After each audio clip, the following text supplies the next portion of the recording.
अब प्लानिंग से मतलब है आप जिस क्षेत्र में हैं वहाँ पर पानी जब ज़्यादा गिरता है तो वहाँ बाढ़ आने की स्थिति है, या वहाँ पर कोई बड़ा मेला लगता होगा जिसमें बहुत सारे भीड़ आती है, तो इसको बोलते हैं पहले से पूर्वानुमान हम लोगों को करके रखना। क्यों ये बहुत इंपॉर्टेंट है? अभी आपको ट्रेनिंग में सारी चीज सिखाई जाएगी। पूर्वानुमान करेंगे तब हमको पता चलेगा कि हमको अगर कल के डेट में वहां पर जब भीड़ इकट्ठा हो रहा है या बाढ़ आ गई है तो हमको कहाँ से कौन से रिसोर्स आपके पास भेजेंगे। फॉर एग्जाम्पल आपके गाँव में अब जिस क्षेत्र में है वहां पर बाढ़ आ गई, ये तो है नहीं कि आपके हाथ में बोट दिया जाएगा आप तुरंत चला ले, वो तो होगा नहीं। जिले में 5 या 6 बोट हमारे हाथ में रहती हैं, 5 या 3 रहते हैं जो बोट को चलाने लायक है। ऐसे नहीं कि हम लोग सैर करने के लिए पानी में घूमेंगे, उस तेज रफ्तार पानी में काटते हुए बोट को जाना रहेगा, तो प्लानिंग तो पहले से करनी रहेगी। तो इस प्लानिंग के लिए हमें आवश्यकता है कि हमें जानकारी, सबसे पहले है जानकारी आपको संकलित करना पड़ेगा।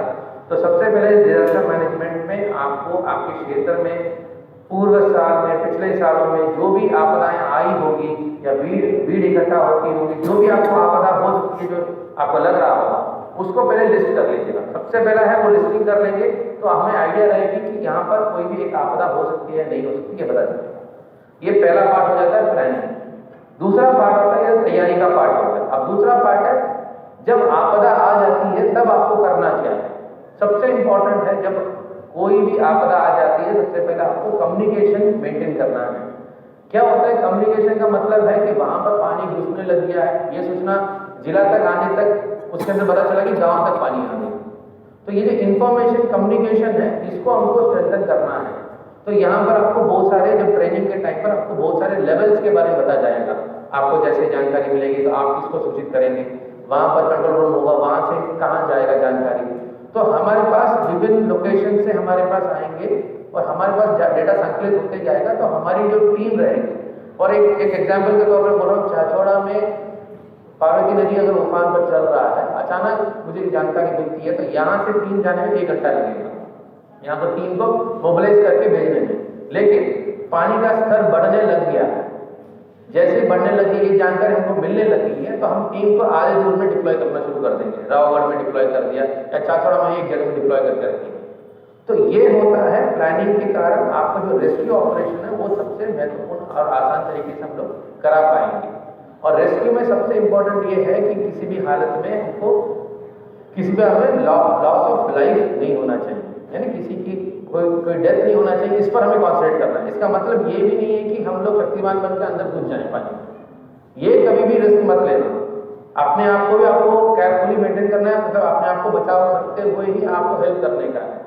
तो आप लोग बहुत सारे लोग क्या हो जाते हैं कि रस्सी मिल गया, बूट्स मिल गए, रेनकोट मिल गया, पानी बहते हुए पानी में अंदर चले जाते हैं। अगर आपको एक्सपीरियंस है तभी अंदर जाइएगा। आप यहाँ पर अभी ट्रेनिंग होगा तब बताएंगे। यहाँ पर तेज रफ्तार के पानी में बोट को काट के चलाने के लिए भी एक टेक्निक होता है, मतलब उसके बिना कोई जाएगा नहीं, जाएंगे तो रिस्क है, आपके लिए भी रिस्क है। तो ये हमें होना नहीं चाहिए। तो रेस्क्यू ऑपरेशन में सीधे सीधे कूदना नहीं है, बहुत प्रॉपर प्लानिंग के साथ हमको जाना है।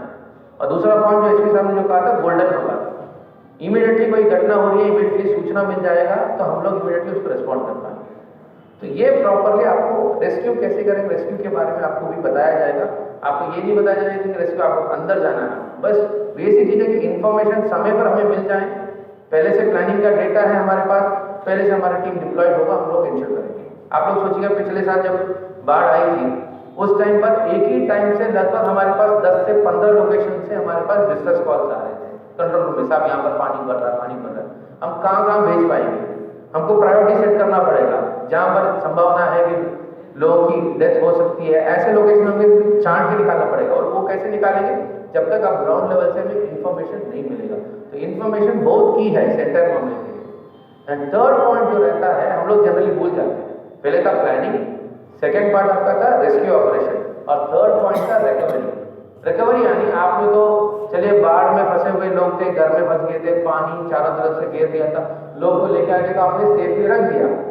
अब रखने के बाद उसमें खाने का पीने का क्या होगा, अब वैसे ही भूखा रहेगा तो वैसे ही वो मुसीबत में पड़ जाएगा। वो बोलेगा सब मुझे तो छोड़ ही देते, वैसे ही पानी में रह जाता, कोई नहीं।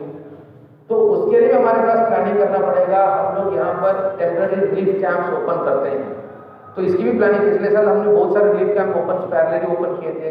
राशन सप्लाई किया था, खाना सप्लाई किया था, तो इसको भी हमें इंश्योर करना पड़ेगा कि उनका रिकवरी वाला पार्ट, रिकवरी वाला फेज जो रहता है उसको भी इस एंटायर डिजास्टर मैनेजमेंट का एक पार्ट रहता है। तो जनरली हम लोग प्लानिंग कर लेते हैं, प्लानिंग मिटिगेशन बोलते हैं, अच्छी तरह से तैयारी कर लेते हैं बाढ़ मतलब कोई भी आपदा आने के पहले। उसके बाद हम लोग क्या करते हैं, रेस्क्यू ऑपरेशंस हमारे अच्छे हो जाते हैं, लेकिन उसके बाद हम लोग भूल जाते हैं रिकवरी को। तो रिकवरी वाले पार्ट पर भी आपको ध्यान देना पड़ेगा, उसमें भी आपको इन्फॉर्मेशन कलेक्ट करना है। तो आप लोग हमारे लिए कंप्लीट सोर्स ऑफ इंफॉर्मेशन रहेंगे। आपको जो किट दिया जाएगा उसका बेसिक यूज कैसे करना है, क्या काम पर यूज करना है, कितने लेवल तक आपको जाना है, उस पर भी आप लोग ध्यान रखिएगा।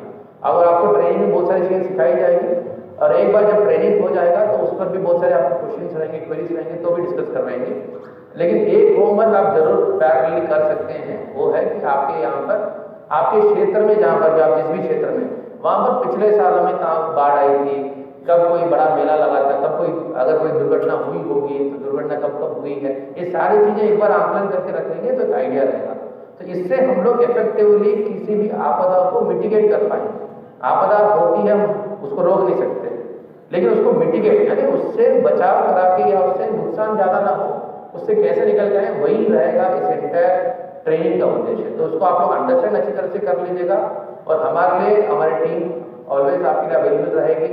अच्छी तरह से ट्रेन हो जाएंगे तो हम लोग आपकी तरफ आपसे भी हम लोगों को नॉलेज मिलेगा और इन्फॉर्मेशन भी मिलेगा। आप सभी को आज की ट्रेनिंग का शुरुआत है, आप सभी को इसके लिए ढेर सारी शुभकामनाएं और बधाइयाँ। Thank you. धन्यवाद सर। निश्चित रूप से आप सभी जो यहाँ प्रशिक्षु बैठे हुए हैं वो उन्होंने समझा होगा और अपने महत्व को भी निश्चित रूप से आपने पहचाना होगा। कार्यक्रम के अंत में आभार व्यक्त करने के लिए मैं डॉक्टर रेशमा रेशवाल जी, जो कि आपदा प्रबंधन की सलाहकार हैं, उन्हें आमंत्रित करता हूँ। डॉक्टर रेशमा रेशवाल।